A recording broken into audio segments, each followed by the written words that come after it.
Hello everyone, কেমন আছেন সবাই? আজকে আপনাদের সামনে আমার চ্যানেল থেকে যে রেসিপিটা শেয়ার করছে সেটা হচ্ছে নদীর গোলসা মাছের পাতলা ঝোল।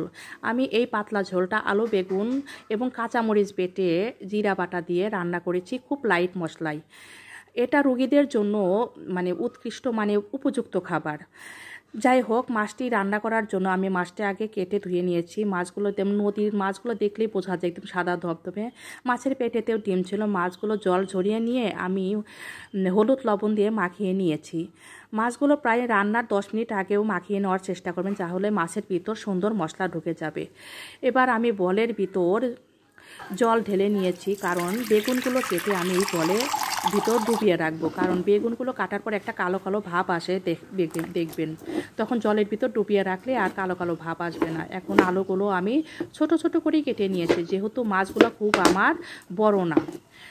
এভাবে আলুগুলো কেটে নেওয়ার পর আমি আদা কুচি করে নিলাম, কারণ আমি পাটাতে বেটে মশলা করি, তাই আদাটা ছোট ছোট করলে ভালো হয়, বাটতে সুবিধা হয়।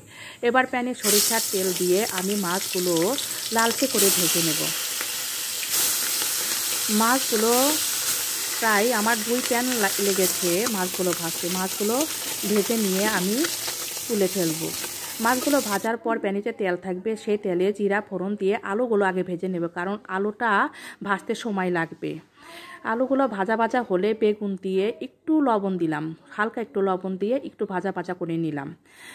একটু ভাজা ভাজা করার জন্য একটু ঢেকেও দিলাম। ঢাকনা খুলে আর একটু পরিমাণ মতো লবণ দিয়ে আর একটু ভাজা ভাজা করে নেব। তরকারিটা ভাজা ভাজা হতে থাক। এবার আমি পাটায় আদা ও কাঁচামরিচটা বেটে নেব। কাঁচামরিচটা বেটে নিয়ে তরকারিটা আমার আরেকটু ভাজা ভাজা হয়েছে, কাঁচামরিচ ও আদা বাটাটা দিয়ে আরেকটু ভাজা ভাজা করে নেব। এখন হলুদের গুঁড়া দেওয়ার আগে আমার তরকারির কালারটা সুন্দর চলে আসছে, দিয়ে আরেকটু ভাজা ভাজা করে আমি অন্য চুলায় জল গরম দিয়ে নিয়েছিলাম। সেটা জল গরম দিয়ে আমি তরকারিটা রান্না করে নেব। আমি পরিমাণ মতো ঝোল দিয়েছি, আপনারা আপনাদের আন্দাজ মতো ঝোল দিয়ে রাখবেন। তরকারিটা ফুটে আসছে, এখন আমি ভাজা মাছগুলো দিয়ে দেব। ভাজা মাছগুলো দিয়ে ফুটতে থাকুক, একটু সময় লাগবে, দমে দমে হতে থাকুক। আপনাদের যে উপদেশটা দেব, আপনারা সবসময় সরিষার তেল দিয়েই খাওয়ার চেষ্টা করবেন। আর তরকারিতে সবসময় অল্প মশলা দেবেন। এবার প্যানে জিরা ভেজে নেব। জিরাটা আমি পাটায় বেটে তরকারিতে ইউজ করব।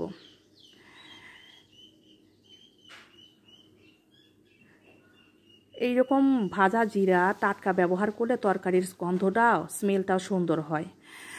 এভাবে জিরা বাটা দেওয়ার পর তরকারিটা ফুটতে থাকুক। আমার মাছ রান্নাটা প্রায় শেষ হয়ে গেছে, এবার নামিয়ে ফেলবো।